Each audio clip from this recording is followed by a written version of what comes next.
Hello and welcome. In this video we are going to continue looking at the old Southwold Railway Line between Halesworth and Southwold. In this part we're going to look at the three intermediate stations and the line in between. At the end of part 2 we had reached the end of the accessible part of that section of the old line, marked by the arrow on this aerial shot. From there the line passes across the meadows of the Blythe Valley and behind Halton village.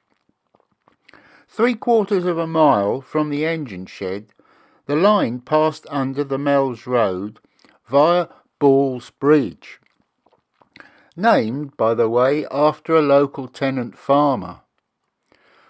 Parking here was impossible, and walking would have meant a long detour with very little to see, so these shots from the car are the best I could manage. And this is Ball's Bridge, obviously from the road. To the left here is the view towards Halesworth, and as you can see there's not a great deal to see. And this is looking towards Blythburgh, and in fact there is very little of the line to see between here and Blythburgh. Just over half a mile further on came another trailing connection on the north side of the line, this one into Wenhaston Mill siding, also known as Kett siding after the miller. This served Wenhaston Watermill. Obviously the railway is indicated by the wavy line from the left to the bottom right. Just over 2.5 miles from Halesworth came Wenhaston Station. Just before the station was a level crossing, followed by the single platform. Facilities consisted of a single siding and head shunt, with a trailing connection to which was added in 1921 a facing connection and siding, thereby creating a small passing loop. A station building similar to Blythburgh, built of brick and timber with a corrugated iron roof, plus a small goods shed. And this picture shows a train coming from Southwold and just about to enter the station. Notice the signal on the left-hand side there, where the arms for either direction are on the same post. And this is the site of the old station, looking towards Southwold across where the level crossing would have been.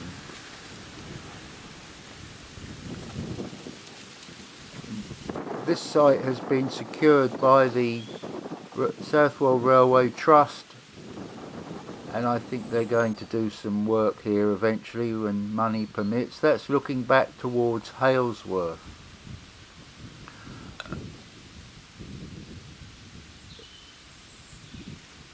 Not a lot to see. This is just a notice to say that the Railway Trust have got this piece of land, and there's been an award there for some fencing.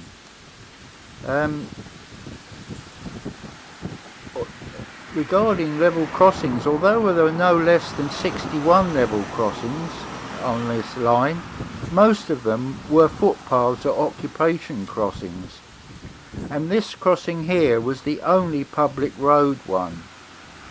It is believed the rails are still under the road tarmac. If this were not enough crossings, there are in fact 13 bridges as well.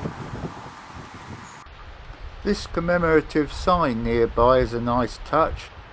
This was unveiled on the 3rd of January 2000 and depicts the engine Wenhaston, number 4.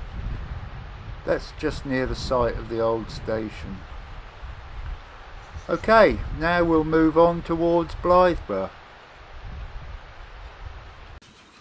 I'm now back on an accessible part of the track, which we shall follow most of the way to Southwold now. As a single track 3-foot gauge line, it required little heavy engineering, save for a swing bridge at Southwold across the river, Blythburgh. It crossed gently sloping land, as you can see here as I look back towards Halesworth, and the only real problem was occasional flooding, the steepest gradient being 1 in 53. Because of a lack of an automatic continuous brake, a maximum speed of 16 miles an hour was determined by the Board of Trade, and failure to adhere to this speed could find the driver liable for 2 years in prison. Harsh times. Well, here we are nearly at Blythburgh, or the site of Blythburgh, which has been lovingly restored. Nearly 5 miles from Halesworth, this station lies at the top of a large loop of the line northwards near to the River Blythe, and just before the main Ipswich to Yarmouth trunk road. Because of the tightness of the curve of the line, the outside rail was raised, as on modern railways, sometimes known as super-elevation or cant. This initially caused the passengers some consternation, as the carriages tended to tip. Using this information board at the site of the old station, I'll describe the station.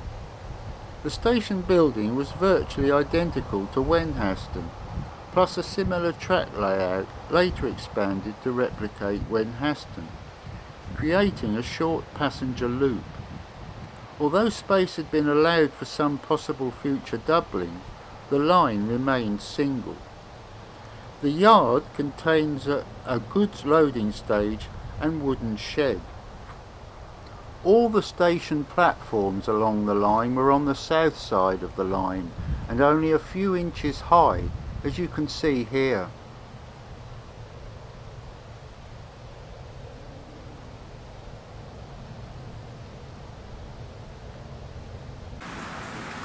So here's a view of the station now and a picture of how it used to be, taken from the same location. There's a replica of the platform there, a short section of track and a lone truck. When the loop was constructed at Blythburgh in 1908, the line was divided into 2 sections, with staffs being changed here. Then in 1914 it was divided again into 3 sections, staffs being exchanged at each station. So in this shot I've just swung round and looking back towards Halesworth, and you can clearly see the curvature of the track bed there. And then to the right here we have a goods shed which has been restored, and also a typical buffer stop for this railway, and that goods shed restoration has won an award. And here members or volunteers have built a brick base to replicate the station building, the size of it and where it was located, which is very interesting. And here we'll go and have a look now at this truck. A dozen 4-wheeled trucks were used for goods traffic, and later a pair of luggage vans appeared in 1885, and then 3 more trucks, followed by another 3 trucks in 1892. The main East Anglian coal merchant, Thomas Moy, eventually ran 16 6-wheeled coal trucks on the railway. Coaches were 6-wheeled, using Clemenson's 6-wheeled flexible underframes. Originally painted white with black lettering, they were later changed to dull red and white lettering. They had open-ended balconies and were lit by oil. Inside, they were similar to a tramcar, with wooden seats longitudinally mounted along the sides. In cold weather, Straw would be placed on the floor, and sometimes even foot warmers would be provided. And with that happy image, we'll move along the line. Right, after crossing the main road, we pick up the old track bed again as it skirts around the river. And here we are a bit further along.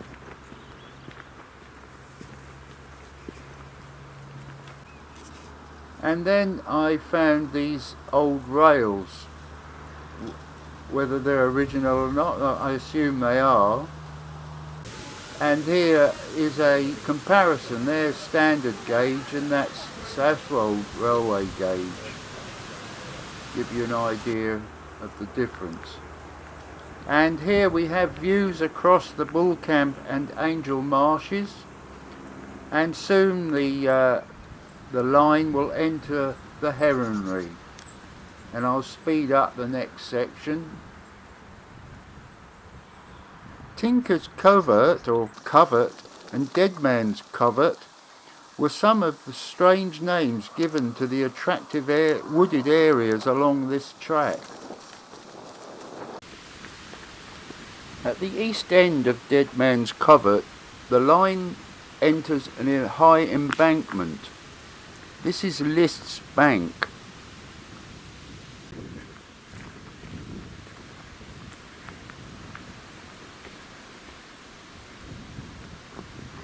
Bit further along the embankment now, still in this wooded area. I think some of the trees are Scots pines, home for many birds and lots of other wildlife, I dare say. Yeah, we're quite high up now. I'm not sure you can get a sensation of the actual height from a video. And now the line starts to enter List's Cutting. I did say previously that the ground on which this railway was built wasn't too hilly, but we have now only climbed a height of about 31 feet over the previous half mile.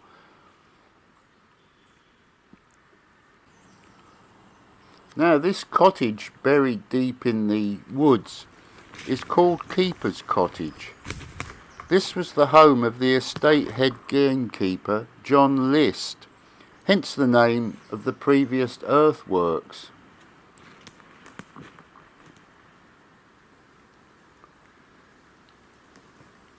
Quite well hidden there amongst all the trees. As I said, Scots pines and English oaks, I think. And we're further along the track now. A bit further along, but shortly the line track disappears into the woods there, and we have to divert onto a footpath. There it is, and that takes us to the main road, or a road, the main road into Walberswick. And here we are out on the road. Eastwood Lodge is in the distance there, where we will rejoin the track where that cars is now. So here we are on the gorse-lined Walberswick Common. We've left the road behind us. Eastwood Lodge was there in the distance to the left there, and the line is indicated by that line of foliage nearest to the camera. And as it moves along towards Southwold, it climbs onto a small embankment, and this embankment raised the line up and over a concrete cattle creep, which was a bridge to allow cattle etc. to cross the line, and then the line carries on towards Southwold in that direction. And here's a close-up of the abutments, which are all that remain of that cattle creep. You can see the recesses for the supports for the line itself.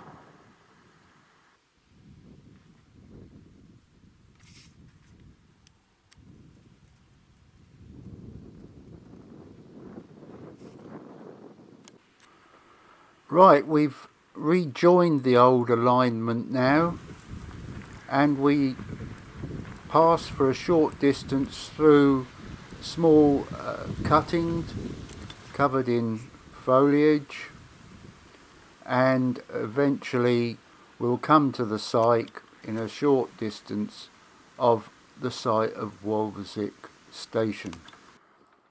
Walberswick Station, 7.5 miles from Halesworth, was a small isolated station, not actually opened until September 1881. It consisted originally of a platform on which stood a very small station building, rather like a shed. This was replaced in 1902 by a much larger structure.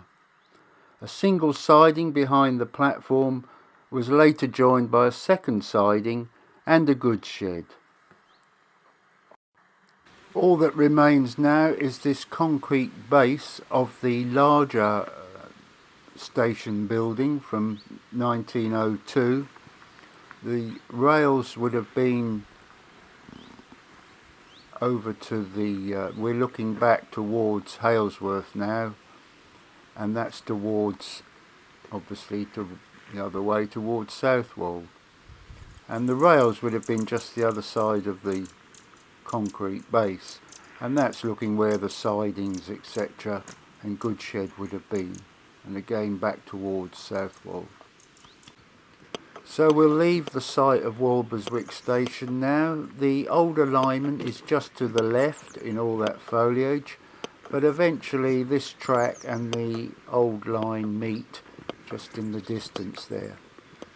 But we'll have a look at the rest of the line into Southwold and the harbour branch in the next part. So thanks for watching.